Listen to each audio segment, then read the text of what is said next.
Ito ang aking inay. Ang pangalan niya ay Nanay Manang Belen.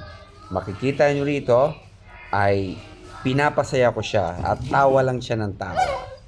She's 87 years old at nasa kanya ang sikreto ng longevity, ang long life and happy life.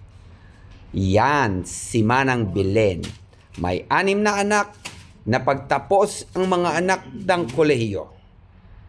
At nakikita nyo na ako po'y nasa ibang bansa at nagvi-video call kami once in a week. At siya ay healthy, okay, no critical illnesses except meron siya ng memory loss problem. Okay? But I believe not that much.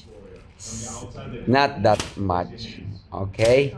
So, kayo, kung gusto nyong malaman ang sekreto ni Nanay Belen to have a happy and longer life, just follow my vlogs.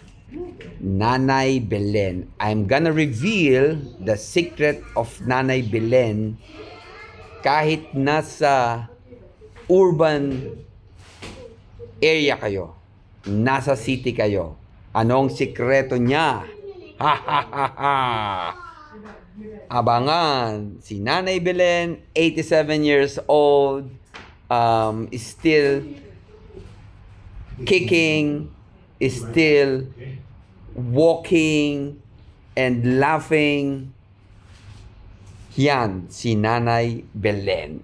Manang Belen! See ya!